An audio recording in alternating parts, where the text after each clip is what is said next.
who is actually going to play left back for Real Madrid? Genuine question, because we're running a little bit short on options. So, barring a miracle, it looks like Alvaro Carreras will not be playing for Real Madrid during the Club World Cup, and instead he will most probably be lining up for Benfica.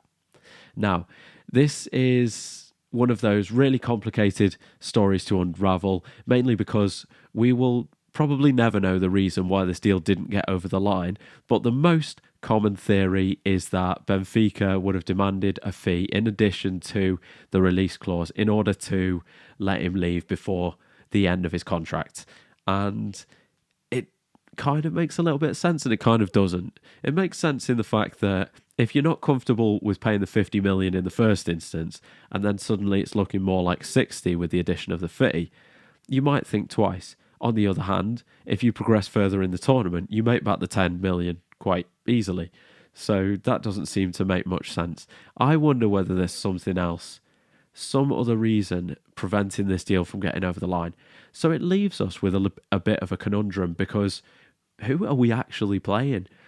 We've got Ferland Mondi, who spends most of his time on a treatment table. He's not fit enough to play the Club World Cup, that's for sure. You've got Fran Garcia, who seems to alternate between decidedly average and below average. So it doesn't fill you with a lot of confidence. He's clearly not the standard to play for Real Madrid. He's the standard to play for maybe a Villarreal, someone like that. With all due respect, I'm going to get a lot of hatred for that, but I just don't think he's the standard to play for a team like ours. And then you've got Camavinga, who was the experimental left-back who got ripped to shreds by City a couple of seasons ago. And I think that Carlo Ancelotti learned his lesson after that he's not a left-back. But regardless of what the case may be, we don't have a left-back.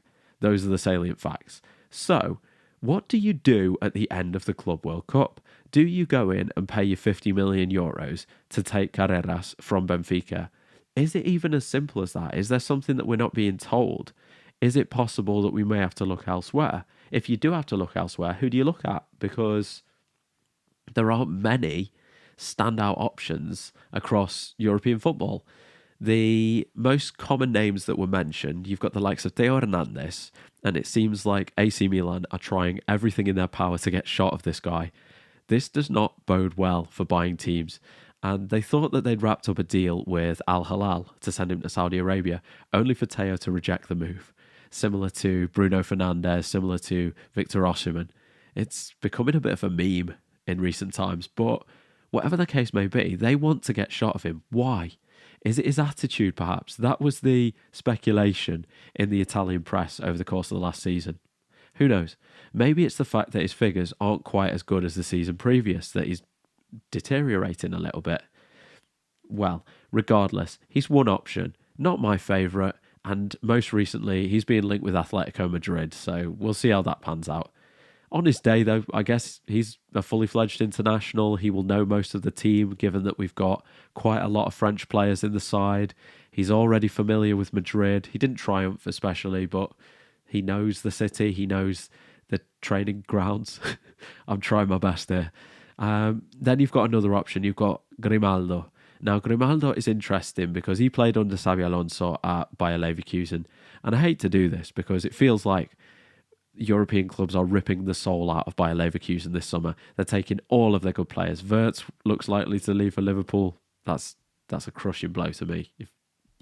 I can't take that one. But Frimpong has already gone to Liverpool.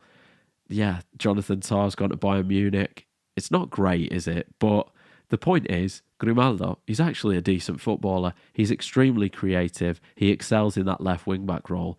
But if Xabi Alonso is actually going to play 4-3-3, is he going to be suited to our system? Potentially not.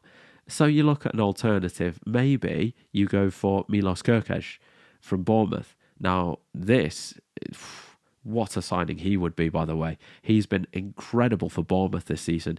If you thought that Howson had an incredible season at centre-back, Milos Kerkez maybe matched it at left-back. He was immense. And he's brought his game on so much this season because previously you would say that maybe he wasn't the most attack-minded left-back, but his crosses especially are incredible. And I know that sounds a bit stupid because we got no one to cross the ball to. Mbappe's hardly the world's best header, But it's the fact that he does create that danger. He's an aggressive left back. If you saw the Nations League final, you saw what Nuno Mendes did to Lamine Yamal, just from a little bit of aggression, daring to take on that player, pinning them back, using the offense as the main way to defend your team. And having a player like that definitely improves that side of the pitch. By all accounts, however, he's on his way to Liverpool as well. So it looks like we're set to miss out on him. So really, it looks like we've put all of our eggs in the Carreras basket. And yet, we may have to look elsewhere. It's turning into a bit of a horror show. Who would you like to see play left back for Real Madrid, given that it's likely we won't have anyone of any discernible quality there for the Club World Cup? And if you did enjoy this video, please consider subscribing to the channel. Take care.